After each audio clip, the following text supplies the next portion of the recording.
Well, when it comes to Christie's cap on property taxes, is it really best for New Jersey? Joining me now is Assemblyman DiCicco and State Senator Stephen Sweeney. Good to see you guys. Good to see you, Thomas. Senator Sweeney, let's get right to it. You say the governor's not being realistic here with his 2.5 cap, that your 2.9 is more in line. Well, his cap cites in Massachusetts. He's done nothing but talk about how it worked in Massachusetts. But the circumstances were completely different. You know, the governor's more interested in a soundbite than actually having something that will work.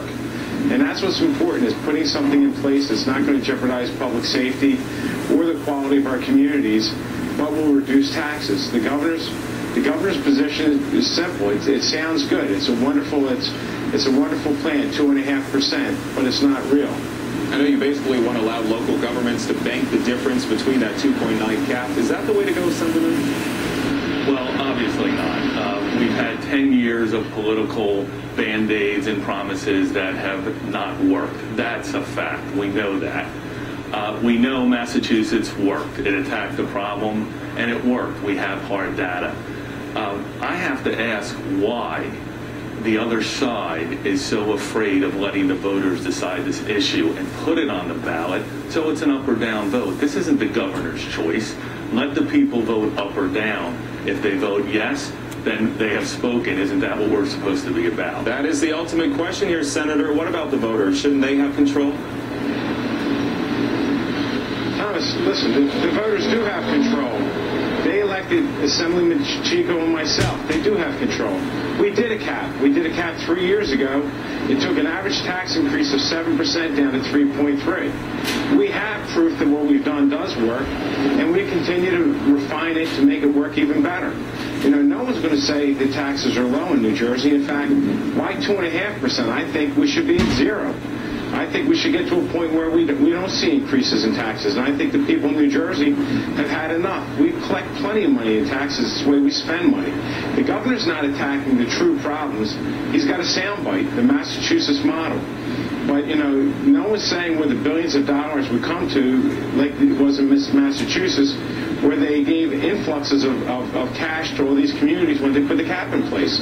Look, we have to make sure we do something that works, and we're responsible. The voters elected myself and Assemblyman DiCicco, and we have no problem standing before them. But why not give complete control? Why not give complete control to the voter and have them decide on future hikes? Well, are we going to do it on every single thing we act on at this point? Thomas, there's many, many issues that we decide on that are controversial. The budget. Do we put the budget? Why don't we put the state budget up for voter approval? I bet you that wouldn't pass. You know, so it's okay for us to do some things, but other things the voters should decide on. Listen, we were elected to make decisions, and we are making decisions. And we get that. Assemblyman, why isn't this getting out of committee here? You'd have to ask the Democrats why it's not getting out of committee. Frankly, I think it's inexcusable. Get it out of committee, put it to the full assembly, let them vote up and down, and let the light shine on the politicians in Trenton as to whether they stand behind the people of New Jersey who have been clamoring and crying for real property tax relief, not what we've been talking about for the past 10 years, fluff legislation, soft caps, tons of loopholes. Put this into people's hands. It's their money you're spending. Isn't it about time that they get a say in the process? Well, the governor can certainly propose it, but it's up to you guys to put it on the ballot. What's going to happen here, Senator? We're having a hearing tomorrow, actually, on the cap that I proposed, because it's a real cap, and we're going to have a hearing on it, and we're going to hopefully vote it out of committee. We want to get something to the governor as quickly as possible to continue to rein the cost of government in. You know, sound bites people love. Christy Whitman promised us 30% tax cut, and, you know, she gave them a 30% tax cut, and it almost ruined the state. And we'll have to leave it there. We're not going to repeat the mistakes of the past. We're certainly going to see and follow where this one goes. Assemblyman DiCicco, Senator Stephen Sweeney. Thanks so much. Thank you, Thomas.